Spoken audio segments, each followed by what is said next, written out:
My mother called me in the morning to tell me I should divorce my husband so he could marry my sister, because they'd make a better couple. My mother called me Tuesday morning to tell me I should divorce my husband so he could marry my sister, because they'd make a better couple. She said it like she was telling me about a recipe she found online. Listen, Victoria and James were talking at dinner last night about their research and they just clicked. You could see it. Two brilliant minds. You should step aside gracefully. I stood in my kitchen holding the phone, watching my 3-year-old daughter eat breakfast. Mom, James is my husband. We have a child. Children adapt. And honestly, you'd be doing everyone a favor. Victoria needs someone who understands her career, and James needs an intellectual equal. Intellectual equal. I have a master's in education. I teach 4th grade. But apparently that doesn't count. Are you seriously asking me to divorce my husband so my sister can have him? I'm suggesting you think about what's best for everyone. Victoria and James could change the world together. They're both cardiovascular surgeons, published researchers, the conversations they could have, the children they could produce. We already produced a child, your granddaughter. Remember Sophie? Of course I remember Sophie. Don't be snippy. But imagine the genetic potential if Victoria and James had children. 2 surgeons, that intelligence, that drive. I can't believe you're saying this. Someone has to. You've been holding James back for 5 years. He could have been chief of surgery by now if he didn't have to rush home for your little teacher conferences and school plays. Those are his daughter's school plays. You know what I mean. He's limited by domestic obligations. Victoria wouldn't limit him. She understands the demands of medicine. Because she has no life outside the hospital. She has a very full life. She saves lives every day. What do? Teach kids to color inside the lines? That's when I hung up. She called back immediately. I didn't answer. Then Victoria called. Mom says you hung up on her. Mom suggested I divorce James so you can marry him. Silence. Then, would that really be so terrible? Are you insane? I'm practical. James and I have more in common than you two ever did. We speak the same language, work the same hours, understand the same pressures. You want me to hand over my husband like he's a sweater you borrowed? I'm saying maybe Mom has a point. You married him when he was a resident. You didn't know he'd become this brilliant surgeon. You thought you were getting someone who'd have normal hours, be home for dinner. I married him because I loved him. She sighed like I was a child. You'll never understand. When we operated together last week, it was like dancing. Perfect synchronization. He said he'd never worked with someone so talented. You operated on a patient together. You didn't discover true love. Mom's already talked to her lawyer friend about divorce proceedings. She says if you file first, you can get better terms. Mom talked to a lawyer about my marriage? She's being practical. Someone has to be. I drove to my mother's house with Sophie. She was in her garden acting like nothing had happened. Oh good, you're here. Can you watch Sophie next weekend? Victoria and James have a conference in Boston. They're going to a conference together? It's a cardiac surgery symposium. They're both presenting. Separate papers, but still. The networking opportunities alone. Mom, James isn't going to any conference, I would know. She paused in her pruning. He hasn't told you? He registered last month? My chest went cold. I called James. Are you going to Boston next weekend? Silence. How did you find out? So it's true? You're going to a conference with Victoria? We're not going together. We're both going. Different thing. Did you plan to tell me? I knew you'd overreact. Overreact? My mother is trying to arrange our divorce so you can marry my sister. What? That's insane. Is it? You're sneaking off to conferences together. I'm not sneaking. I'm attending a professional event where Victoria happens to also be presenting. Mom says you two were clicking over surgery talk at dinner. We discussed a case. That's what surgeons do. Victoria says you called her talented. Said you'd never worked with someone like her. More silence. It was a complicated procedure. She's skilled. That's all I meant. James, I need you to be honest. Do you want to be with my sister? No, he said. I hung up and set the phone down on the counter. Sophie looked up from her cereal and asked if Daddy was coming home soon. I told her yes and tried to smile, but my hands were shaking. The way James said that no kept playing in my head. The pause before he answered. The way his voice got higher when he said my sister was skilled. Something felt wrong in my chest, like I couldn't get enough air. I sat down at the table across from Sophie and watched her eat. She had milk on her chin and was humming a song from the school. Everything looked normal, but nothing felt normal anymore. I kept thinking about what my mother said. About James and my sister clicking over dinner. About them going to Boston together. About my sister saying it wouldn't be so terrible if I stepped aside. I picked up my phone again and stared at it. I wanted to call James back and demand better answers, but I didn't know what to say. Sophie finished her cereal and asked if we could go to the park. I told her maybe later and helped her wash her hands. My mind kept spinning through everything that had happened in the last hour. My mother calling to suggest I divorce my husband. My sister acting like it was a reasonable idea. James hiding a conference trip from me. All of it felt like I'd woken up in someone else's life. James came home at 2 in the afternoon. He never comes home early. Never. His shifts at the hospital run 12 hours minimum, sometimes longer when there's an emergency surgery. I was in the living room with Sophie when I heard his car in the driveway. My stomach dropped. He walked in still wearing his scrubs and asked if we could talk. I told Sophie to go play in her room and she ran off with her dolls. James sat down at the kitchen table and I sat across from him. He looked tired. There were dark circles under his eyes and his hair was messy like he'd been running his hands through it. He started talking about the Boston conference, saying it was purely professional, that all the top cardiovascular surgeons would be there. He explained that he'd been working on his research paper for months, and this was a huge opportunity to present it. But he wouldn't look at me. He kept staring at his hands on the table, picking at his thumbnail. I asked him why he didn't tell me about it. He said he knew I'd overreact, which made my face get hot. I asked him how long he'd known about it. He said he registered 6 weeks ago. 6 weeks. He'd kept this secret for 6 weeks while I planned our weekends and talked about maybe taking a family trip in the spring. I asked him if my sister registered at the same time. He finally looked up at me and his jaw was tight. He said he didn't know when she registered, that they didn't coordinate their schedules. But the way he said it sounded wrong, like he was reading from a script he'd practiced. I waited until Sophie was asleep that night before I called Alyssa. She answered on the second ring and I started crying before I could even explain what happened. She said she was coming over and hung up. 20 minutes later, she was at my door with a bottle of wine and her serious face. We've been friends since we started teaching together 6 years ago, back when I was pregnant with Sophie and she was planning her wedding. She knows everything about my life, about my family, about how my mother always made me feel small compared to my sister. I told her about the phone call from my mother, about my sister saying maybe it wouldn't be so terrible, about James hiding the Boston trip. Alyssa's face got red while I talked. She kept saying things like, "Are you kidding me?" and "That's insane," and pacing around my kitchen. She said my mother was out of her mind, that you don't just suggest someone divorce their husband so your other daughter can have him. She said my sister was acting like James was a prize at a fair instead of a married man with a child. She poured us both wine and sat down next to me on the couch. She asked what James said when I confronted him. I told her about him coming home early, about how he wouldn't look at me, about the 6 weeks of lying. Alyssa grabbed my hand and said we needed to call Nathan. Nathan showed up 30 minutes later looking concerned. He's a family therapist and he's good at staying calm when everyone else is freaking out. Alyssa must have told him some of it on the phone because he sat down and immediately asked me to walk him through exactly what my mother said. I repeated the whole conversation, about genetic potential and intellectual equals, and how I was holding James back. Nathan listened without interrupting, and when I finished, he was quiet for a minute. Then he said my mother was displaying classic narcissistic manipulation tactics. He explained that she was trying to control everyone by pitting family members against each other, that she was devaluing my accomplishments to make me doubt myself. He said the way she talked about genetic potential and optimal life paths showed she saw people as objects to arrange rather than humans with their own feelings and choices. He asked about my childhood, and I told him how my mother always compared me to my sister, always made it clear that my sister was the successful one while I was just the teacher. Nathan nodded like he'd heard the story before. He said my mother had probably been doing this my whole life, and I'd just gotten used to it, but now she'd pushed it too far, and I could finally see the pattern. Alyssa squeezed my hand. Nathan said I needed to document everything and set clear boundaries, that people like my mother don't stop unless you force them to stop. The next morning after James left for the hospital, I stood in his office staring at his laptop. I'd never looked through his stuff before, not once in 5 years of marriage. I trusted him completely, but my hands were already reaching for the laptop before I could talk myself out of it. I opened it and the password screen came up. I tried Sophie's birthday and it worked. My hands were shaking, so bad I could barely move the mouse. I opened his email and started scrolling. There were hundreds of emails from my sister. Hundreds. I clicked on the oldest one I could find and the date made me feel sick. 4 months ago. Way before the dinner my mother mentioned. Way before I knew they were even working together regularly. The first email was about a patient case, but it was friendly, casual. My sister made a joke and James responded with a joke back. I kept scrolling forward and watching the emails get more frequent, more personal. They weren't talking about work anymore. They were talking about their days, their frustrations, their dreams. My sister sent him an email at 11 at night about feeling tired of always being alone. James responded at midnight saying he understood, that sometimes he felt alone too, even though he was married. I had to close the laptop and walk away. I went to the bathroom and threw up. When I came back, I made myself keep reading. There were inside jokes I didn't understand, references to conversations they'd had that I knew nothing about. My sister sent him a photo of herself at a conference last month, and he said she looked great. I printed everything, every single email. The printer ran for 20 minutes. I found our phone bill in James's desk drawer and opened it. The call log went on for pages. My sister's number showed up dozens of times every day. Some calls were short, just a minute or two. Others were 30 minutes, 40 minutes. There were texts at 2 in the morning, texts at 6 in the morning, texts during times when James told me he was in surgery. I counted the texts from one day last week. 47 texts back and forth between them. 47. On a day when James came home and barely said 10 words to me because he was so tired. I printed the phone bill too. My hands weren't shaking anymore. I felt cold and calm and clear. I organized all the papers into neat stacks on the kitchen table, emails in one pile, phone records in another. I made coffee and sat down to wait. James came home at 7. He walked in calling my name and asking what was for dinner. I was sitting at the kitchen table with all the papers spread out in front of me. He stopped in the doorway when he saw them. His face went white. He asked what I was doing and I told him I went through his laptop. He stood there staring at the papers and I watched his expression change from shock to anger. He said I had no right to go through his private things, that he couldn't believe I'd violate his privacy like that. I picked up the stack of emails and held them up.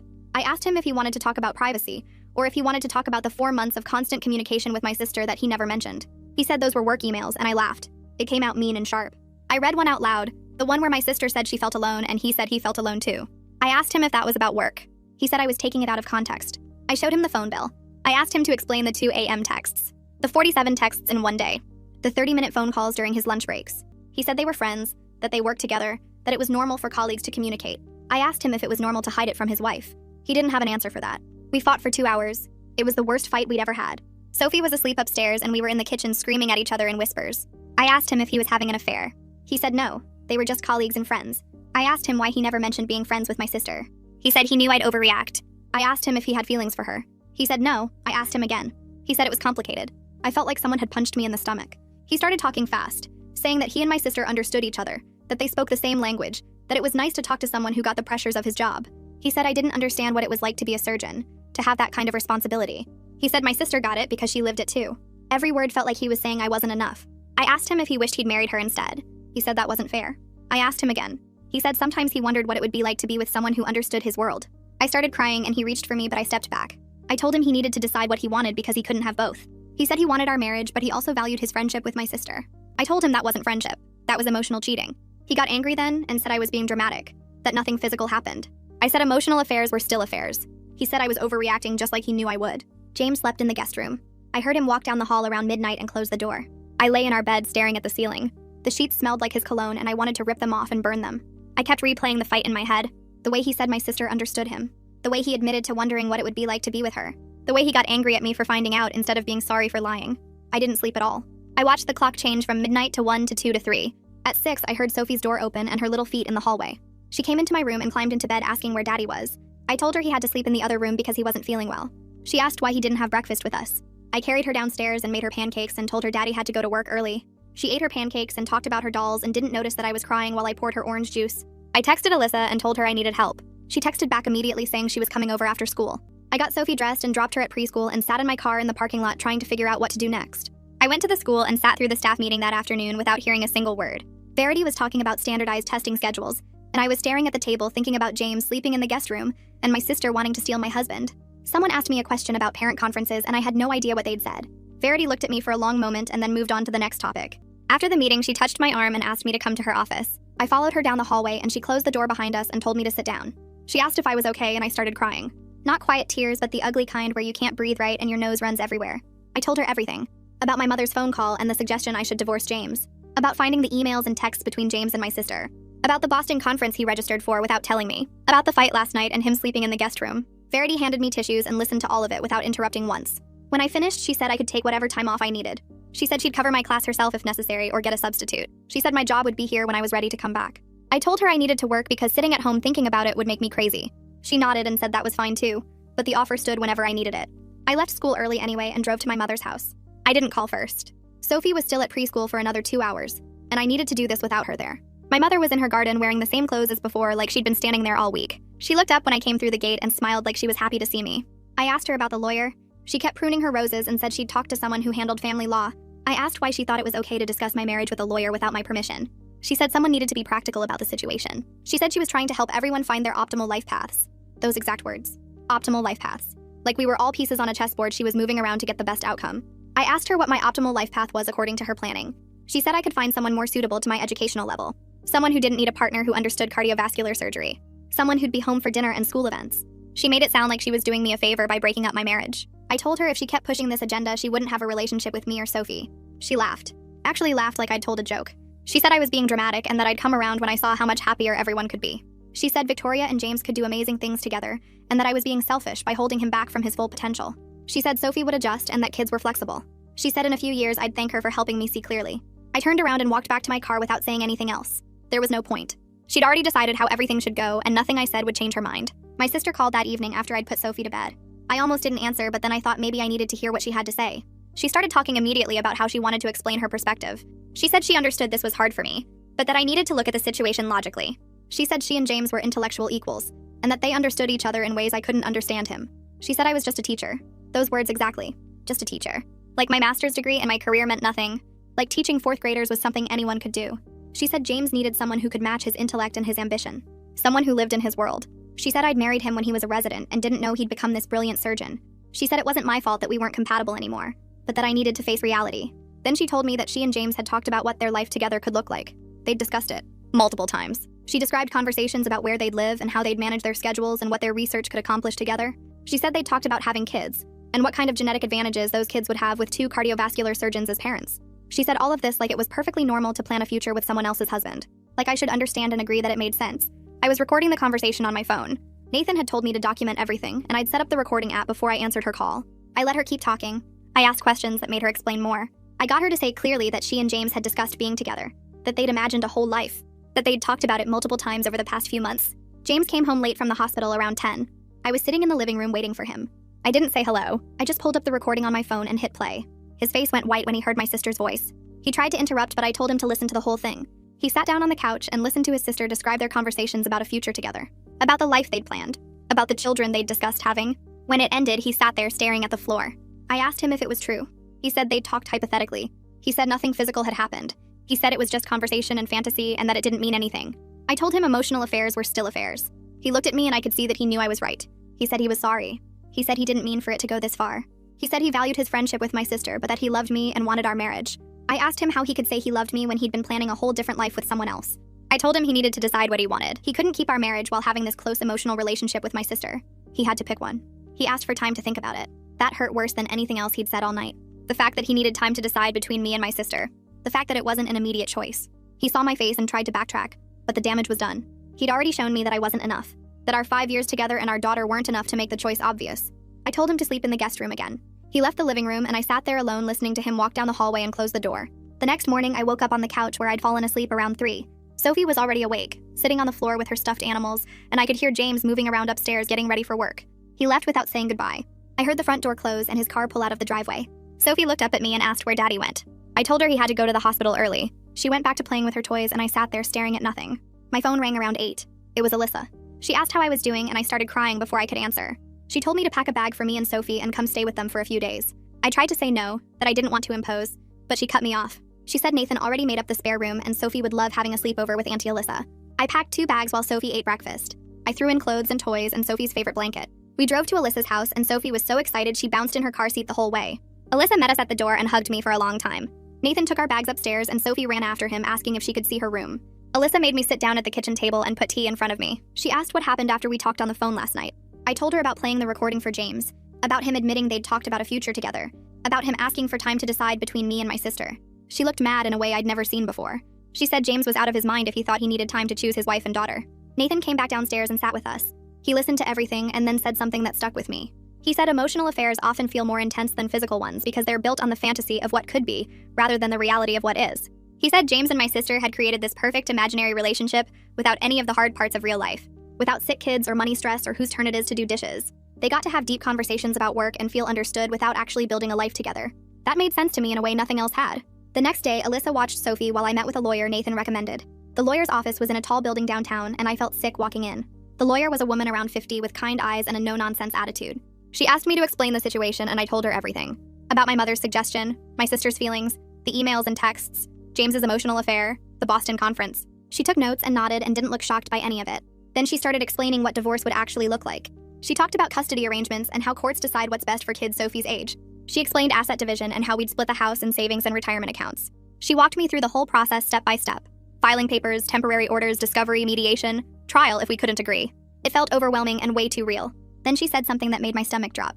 She said in our state, given Sophie's age and James's work schedule, I'd almost certainly get primary custody. Maybe 65 or 70% of the time. James would probably get every other weekend and 1 evening a week, maybe more during summer and holidays. But the bulk of Sophie's time would be with me. I sat there trying to process that. The idea of Sophie not seeing her dad most days, of her growing up in a split home, of having to coordinate schedules and handoffs and holidays, it made divorce suddenly feel very real and very scary. Not just an idea or a threat, but an actual thing that would happen and change everything. I thanked the lawyer and told her I needed to think about next steps. She gave me her card and said to call when I was ready. I drove back to Alyssa's house and sat in the driveway for 10 minutes before I could go inside. My phone started buzzing that afternoon. James was texting me. He said he needed to talk, that he'd made a decision, that we needed to discuss our future. I didn't respond. He texted again an hour later, then again before bed. The next morning he called twice and left voicemails. I listened to them but didn't call back. He sounded stressed and said this was important and we couldn't leave things like this. I still didn't respond. Alyssa asked if I was okay ignoring him, and I said I needed time to prepare myself for whatever he was going to say. I needed to be ready to hear that he chose my sister. Or that he chose me but didn't really mean it. I needed 2 days to build up whatever strength I'd need for that conversation. On the second day, I finally texted him back. I said we could meet tomorrow at the coffee shop on Maple Street at 10 in the morning. No Sophie, just us. He responded immediately saying he'd be there. I dropped Sophie off at Alyssa's house the next morning and drove to the coffee shop. My hands were shaking on the steering wheel. James was already there when I arrived, sitting at a corner table with 2 cups of coffee. He'd ordered my usual. I sat down across from him and waited. He started talking immediately. He said he wanted to stay married, that he'd been stupid and got caught up in the attention and validation from my sister, that she made him feel important and understood in ways he hadn't felt in a long time, but that he realized what he was risking. Our family, our daughter, 5 years together. He said he loved me and wanted to make our marriage work. I listened to all of it and felt nothing. No relief or happiness or even anger. Just empty. I asked him what that would actually look like. He said we could go to counseling and work on communication and rebuild trust. I nodded and then I told him what I needed. I said wanting to stay married wasn't enough. He needed to completely cut off all non-professional contact with my sister. No texts about anything except work, no dinners or drinks or conferences together, and he needed to skip the Boston conference next weekend. And we needed to start marriage counseling immediately. He hesitated. It was just a second, but I saw it. His face changed when I mentioned Boston. He said that was a really important conference for his career, that he was presenting research he'd worked on for months, that skipping it would look bad professionally. I felt something cold settle in my chest. I said he could maintain appropriate boundaries with my sister at the conference, that they'd barely see each other with different sessions and presentations, that I was being unreasonable asking him to skip a major career opportunity. I looked at him and said very clearly that if he got on a plane to Boston next weekend, I would file for divorce while he was gone, that this was his choice, our marriage or that conference. He stared at me like I'd slapped him. He said I was making him choose between his career and his family. I said no. I was making him choose between his career and an emotional affair with my sister. There was a difference. He argued for 20 minutes. About his professional reputation. About the months of work that went into his presentation. About how I was being controlling and unreasonable. About how he could handle being around my sister appropriately. I just kept saying the same thing. Boston or our marriage. Pick one. He picked Boston. He actually sat there in that coffee shop and told me he was going to the conference. That this was too important for his career. That I was being unfair making him choose. That he'd prove he could maintain boundaries with my sister and then we could move forward with counseling. I stood up and walked out. I heard him calling after me, but I didn't stop. I got in my car and drove back to Alyssa's house. Nathan was there when I arrived and he took one look at my face and knew. I told them James chose Boston. Alyssa said some very creative things about my husband that I won't repeat. Nathan just looked sad.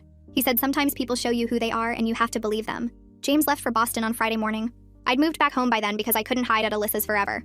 Sophie and I had the house to ourselves for the weekend. We did normal mother-daughter things. We baked chocolate chip cookies on Friday afternoon, and Sophie got flour everywhere. We went to the park on Saturday and she played on the swings for an hour. We had a tea party with her stuffed animals on Sunday morning. I tried so hard not to cry in front of her. Every time I felt tears coming, I'd go to the bathroom or turn away. But at night after she was asleep, I'd sit on the couch and let myself fall apart. My marriage was ending. My husband had chosen a conference over us, and I had no idea what came next. Sunday evening, I made the mistake of checking social media. My sister had posted photos from the conference, professional shots of panels and presentations, but there were several with James in them. Standing together at a reception, sitting next to each other at a dinner with other surgeons. Smiling in a group photo with conference badges. They weren't touching or doing anything wrong, but the way they stood next to each other made my stomach hurt. They looked comfortable together.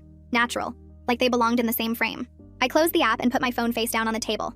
Sophie came running in asking if we could watch a movie before bed. I said yes, and we curled up on the couch with her favorite blanket. She fell asleep halfway through and I carried her up to bed. Then I came back downstairs and sat in the dark living room thinking about lawyers and custody arrangements and how to tell a 3-year-old that her family was breaking apart. I texted Alyssa around 8 that night after Sophie finally went down. She showed up 40 minutes later with 2 bottles of wine and her laptop under her arm. We sat on my couch in the dark living room with just the lamp on and pulled up my sister's social media. Requested Reads is on Spotify now. Check out link in the description or comments. The first few posts were standard conference stuff. Panels and presentations and name tags. Then we got to the dinner photos. There was one where all the surgeons were seated at a long table and my sister and James were right next to each other. Not across from each other or separated by other people. Right next to each other like they'd planned it that way. They were both smiling at something someone said and their shoulders were almost touching.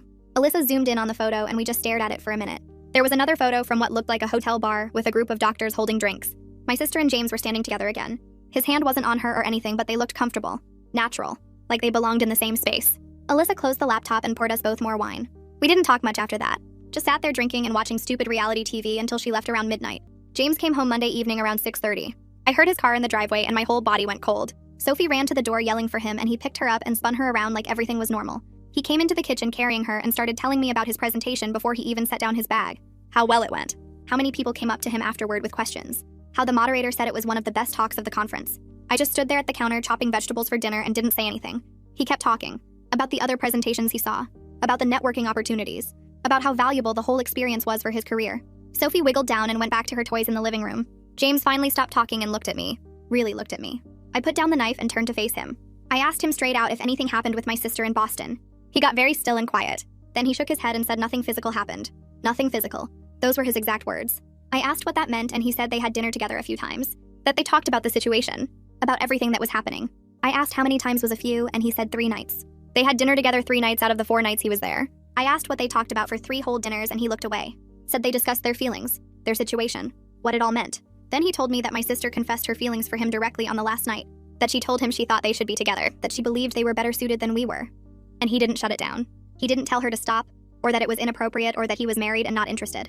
He let her talk. He sat there and listened while she laid out her vision of their future together, what their life could look like, what their children could be. He told her he needed to think about everything.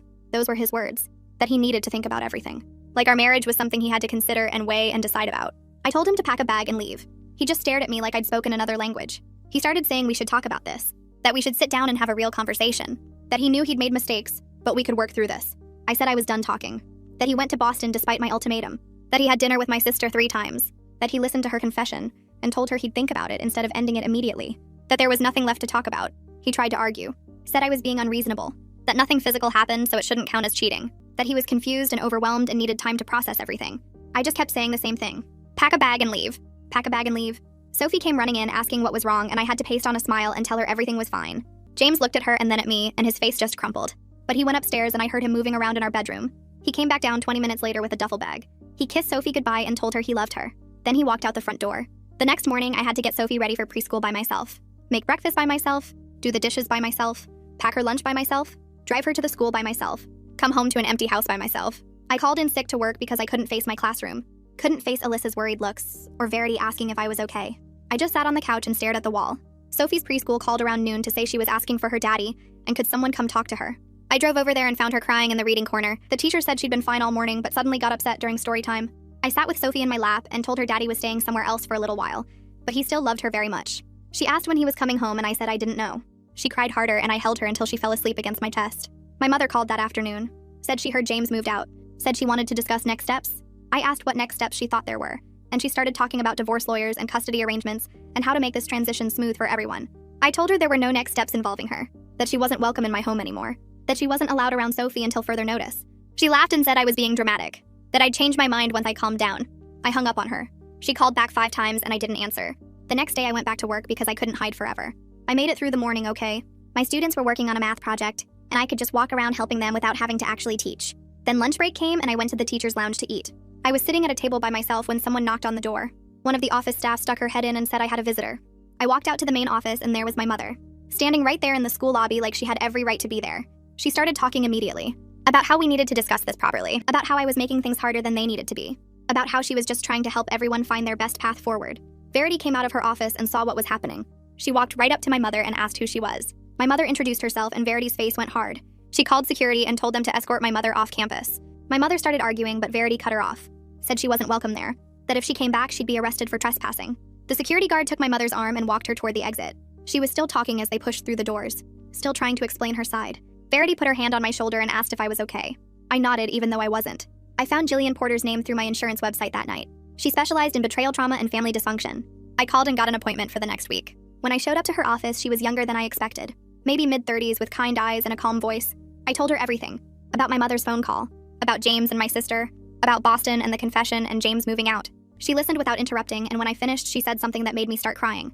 She said this pattern of manipulation had probably been happening my whole life, that this situation with James was just the most extreme version of something that had been going on for years, that my mother had been comparing me to my sister and making me feel less than for as long as I could remember. We spent the next session going through my childhood memories. All the times my mother praised my sister's grades and glossed over mine. All the times she talked about my sister's career potential while dismissing my interest in teaching. All the times she made me feel like I wasn't smart enough or successful enough or valuable enough. I'd always known my mother favored my sister, but I'd never connected it to a larger pattern. Never understood that it was manipulation. That it was designed to keep me feeling inferior and grateful for whatever scraps of approval she threw my way. Jillian said my mother had always compared me unfavorably to my sister. Had always made me feel like my teaching career was less valuable than my sister's medical career. This situation with James was just the most extreme version of a lifelong pattern of making me feel like I didn't deserve what I had. I understood that my mother's manipulation wasn't new. It had been there my entire life in smaller ways. The constant comparisons, the dismissive comments about my career, the way she lit up when talking about my sister's achievements and barely acknowledged mine. Jillian helped me see that this situation with James was just the biggest and most obvious version of something that had been happening for decades. 2 weeks after James moved out, his lawyer contacted mine about setting up a formal meeting to discuss custody and next steps. We scheduled it for a Thursday afternoon at my lawyer's office downtown. I took a personal day from the school and dropped Sophie at Alyssa's house beforehand. The office was on the 15th floor of a glass building with views of the city. James was already there when I arrived, sitting in the conference room with his lawyer. He looked tired. His hair was messy like he'd been running his hands through it, and his shirt was wrinkled. My lawyer sat next to me and opened a folder full of documents. James's lawyer started talking about parenting time and schedules. I watched James while they talked and realized I was sitting across a table from my husband with lawyers between us, negotiating how to split up our daughter's life. It felt completely unreal, like I was watching it happen to someone else. The mediation lasted 3 hours. We went through calendars and work schedules and holiday arrangements. James's lawyer kept emphasizing his demanding work hours and unpredictable surgery schedule. My lawyer pointed out that I had stable hours, and Sophie was already comfortable with her routine at home. Halfway through, James interrupted the lawyer's talking and looked directly at me for the first time since I'd arrived. He said he needed to be honest about something, that he'd been unhappy in our marriage for over a year, that he felt like we didn't have enough in common intellectually, and he'd been feeling disconnected for a long time. His lawyer looked annoyed that he was going off script, but James kept talking. He said working with my sister made him realize what it felt like to connect with someone on that level, to have conversations that challenged him, to be with someone who understood the pressures of his career. It hurt hearing him say it out loud, but at least it was honest in a way he hadn't been before. I waited until he finished, and then I told him that his unhappiness didn't excuse what he did. That if he was unhappy, he should have talked to me about it. Should have suggested marriage counseling or told me he was struggling instead of developing an emotional affair with my sister. That his feelings didn't justify pursuing my sister while we were still married. That there were ways to handle unhappiness that didn't involve betraying your spouse. James looked down at his hands and didn't argue. His lawyer tried to redirect the conversation back to custody, but I wasn't done. I said that he made a choice to confide in my sister instead of his wife. To share his feelings and frustrations with her instead of working on our marriage. That those were active choices he made every single day for months. We finally agreed on a temporary custody arrangement. Sophie would stay primarily with me at the house, and James would have her every other weekend plus one evening during the week for dinner. James's face changed when his lawyer wrote down every other weekend, like it was just hitting him how little time that actually was. He started to argue that he wanted more time, but his lawyer quietly reminded him about his surgery schedule and on-call rotations. The reality was that his work made more time impossible. He couldn't commit to regular weekday mornings or evenings. He couldn't guarantee he'd be available for pickup or drop-off. The schedule we agreed to was actually the most he could realistically manage given his job. I watched him realize this, and something in his expression broke. But he signed the temporary agreement anyway. My sister started trying to contact me the next day. She called 4 times before noon. I didn't answer. Then she started texting. Long messages about how she wanted to clear the air. How we needed to talk about everything like adults. How she was sorry I was hurt but she couldn't help her feelings. How she and James had something special and real. I read the first few messages and then stopped opening them. I called my phone company and blocked her number completely. Then I blocked her on every social media platform I had. I sent an email to my extended family saying that I wasn't interested in any communication with my sister and asked them to respect that boundary. I didn't explain why. I didn't need to. Everyone already knew what was happening. Some family members responded right away with support. Others didn't respond at all. My cousin sent me a message 3 days later saying I was being stubborn, that these things happen and I should be mature enough to accept it, that my sister and James were clearly better suited, and I was making everything harder by being difficult. My uncle called to say essentially the same thing, that I should think about what was best for Sophie, and maybe that meant accepting this new arrangement gracefully. I realized my mother had been talking to everyone, spinning the story to make my sister and James look like they couldn't help falling for each other, like they were star-crossed lovers instead of 2 people who betrayed me. She was rewriting the narrative to make me the villain for not stepping aside. But other family members reached out with genuine support. My aunt on my father's side called and told me something I hadn't known. She said my mother tried the same kind of manipulation with her daughters years ago, that she'd tried to convince my aunt's younger daughter that she should date her older sister's boyfriend because they had more in common, that my mother had a pattern of trying to rearrange people's lives like chess pieces to create what she thought were optimal pairings. My aunt said she'd cut contact with my mother for 2 years because of it, that I wasn't the first person my mother had done this to and I probably wouldn't be the last. It helped knowing I wasn't crazy, that this wasn't normal mother behavior. I threw myself into my classroom. My 4th graders were working on a unit about family diversity and different family structures. We read books about single-parent families and blended families and families with 2 moms or 2 dads. We talked about how families come in all different shapes and how love is what makes a family, not a specific structure. I watched my students absorb these ideas without judgment and realized there were many different ways to build a good life. That the traditional family structure I'd been trying to maintain wasn't the only valid option. That Sophie and I could be happy in whatever form our family took. 6 weeks after James moved out, Alyssa came over after Sophie went to bed. She had wine and a serious expression. She sat down on my couch and said she needed to tell me something before I found out another way. That she'd heard from a mutual friend who worked at the hospital that James and my sister were dating officially. That they'd been seen having dinner together multiple times. That people at the hospital were talking about it. I felt my chest get tight, but I wasn't surprised. Part of me had been waiting for this. Alyssa pulled out her phone and showed me my sister's social media. She'd unblocked me temporarily so I could see. There were photos from the past 2 weeks. My sister at restaurants, my sister at a park. And in several of them, if you looked carefully at the background or the reflections, you could see James. The fact that they were dating so quickly after our separation confirmed everything. Their emotional affair had been deeper than James admitted. They didn't need time to develop feelings because those feelings were already fully formed. They'd been building a relationship for months while James was still living in my house, while he was still sleeping in my bed, while he was still kissing me goodbye every morning. They'd just been waiting for the right moment to make it official. The betrayal of it settled into my bones. Not the sharp pain of discovery, but the deep ache of confirmed suspicion. I'd been right about everything, and somehow that made it worse. I called my lawyer the next morning and told her I wanted to file for divorce. She'd been expecting my call after our initial consultation and had already started preparing the paperwork. We met at her office that afternoon while Sophie was at preschool. She walked me through everything, explaining custody arrangements and asset division and how we'd protect Sophie's stability through all of this. James's demanding surgery schedule actually worked in my favor because the court would see that primary custody with me made sense. My lawyer was sharp and thorough, asking questions about James's income and our shared assets. and whether I had documentation of his relationship with my sister. I showed her the emails I'd printed and the recording of my sister's confession. She nodded and made notes and told me we had a strong case. The divorce papers were filed by the end of the week. James got served at the hospital, which probably embarrassed him in front of his colleagues, but I couldn't bring myself to care about that anymore. Sophie asked why Daddy wasn't coming home anymore. I sat with her on her bedroom floor surrounded by her stuffed animals and tried to explain in words a 3-year-old could understand. Sometimes grown-ups who love each other can't stay married, I told her. It doesn't mean we don't love you. We both love you so much. She asked if it was her fault and my chest hurt. No, baby, I said. This is about Mommy and Daddy, not about you. You didn't do anything wrong. She seemed to accept this better than I expected, though she had moments where she'd cry for her daddy or ask when our family would be together again. Those moments gutted me every time. But mostly she adjusted to the new routine of staying with me during the week and seeing James every other weekend. Kids are tougher than we give them credit for. My mother showed up at my house 3 weeks after I filed for divorce. I saw her car pull up through the living room window and my whole body went tense. She had my sister with her. They walked up to my front door like they had every right to be there. I didn't answer when they knocked. My mother called through the door that they needed to talk to me about my stubbornness, that I was making a mistake and they were here to help me see reason.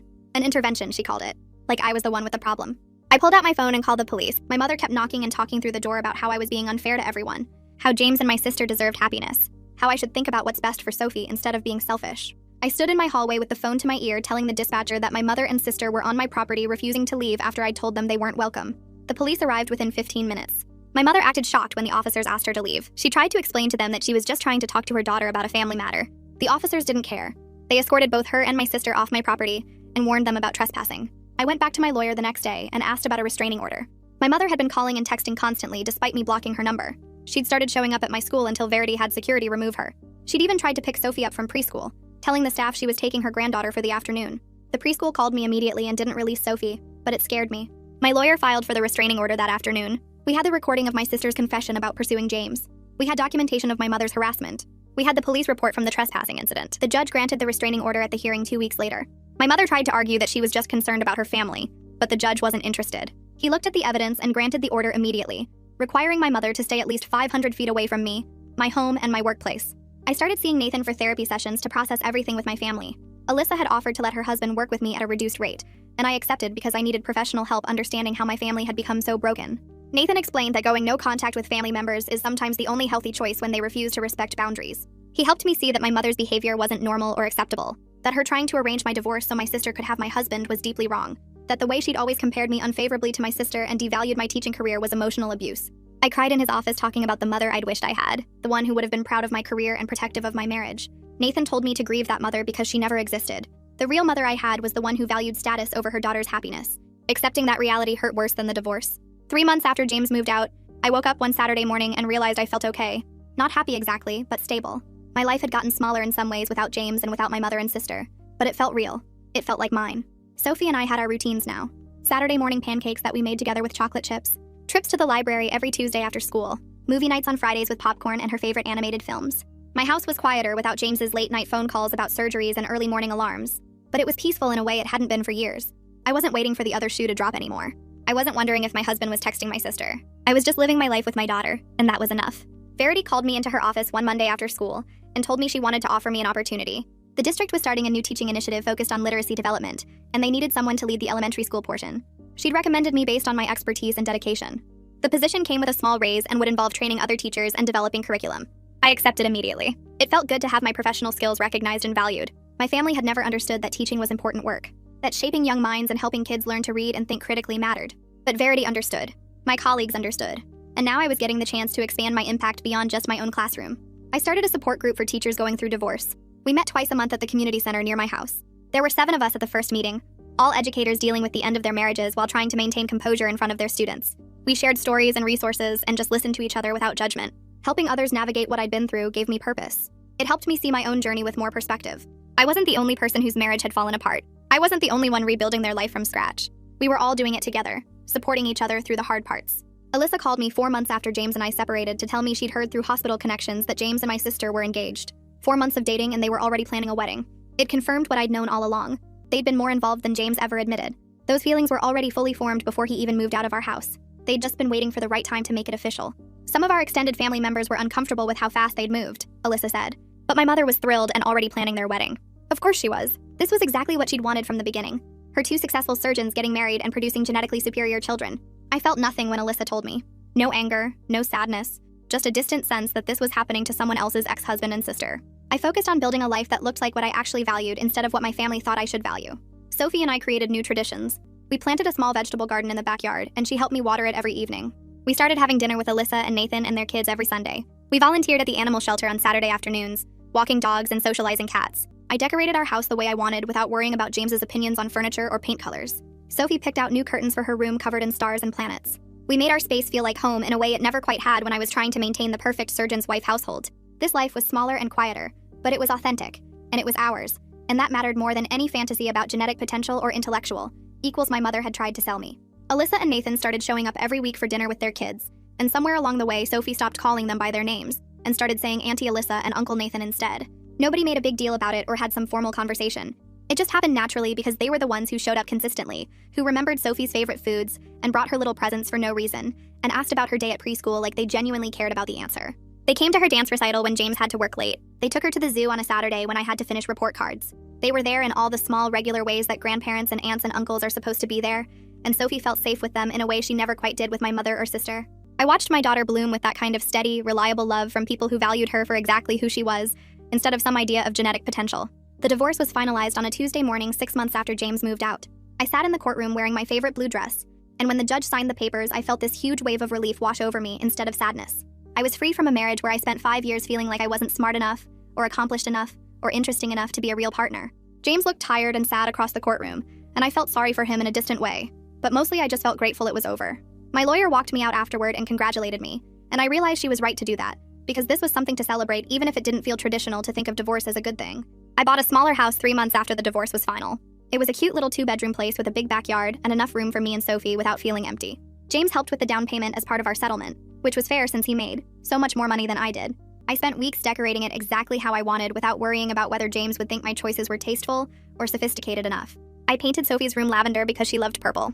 I set up a reading nook in the living room with a huge comfy chair and bookshelves covering one whole wall. I bought art supplies and set up a craft table where Sophie and I could make messes together without anyone getting upset about the house looking too cluttered. I hung my students' artwork on the refrigerator and put family photos on the mantle, but they were photos of me and Sophie and Alyssa's family and my teaching friends, not the formal family portraits my mother always insisted on. This house felt like home in a way our old house never quite did. 1 year after my mother's phone call, I woke up on a Tuesday morning and realized I was genuinely happy in ways I didn't even know were possible before. My teaching career was going great. The literacy program I was leading had expanded to 3 other elementary schools in the district, and Verity kept telling me I should consider becoming an administrator someday. Sophie was thriving in preschool, making friends easily, and showing the same love of learning I tried to encourage in my students. We had Sunday dinners with Alyssa and Nathan and their kids every single week without fail. We had our own little traditions and inside jokes and the kind of chosen family that shows up when things get hard. Some of my biological family members reached out occasionally, cousins and aunts who felt bad about how everything went down, and I was polite but distant with them. I learned that some family relationships just can't be salvaged, and that's okay. My mother and sister were married to James now, according to Alyssa, who still heard hospital gossip sometimes. I wished them well from far away while knowing I made exactly the right choice in walking away from all of that. My life wasn't what I planned when I married James 5 years ago, but it was real, and it was mine, and it was built on people who actually valued me for who I was. That mattered more than any fantasy about genetic potential or intellectual equals my mother ever tried to sell me. That's how it played out for me. But I already know some of you have a totally different view. Share it in the comments, I'll be reading them later.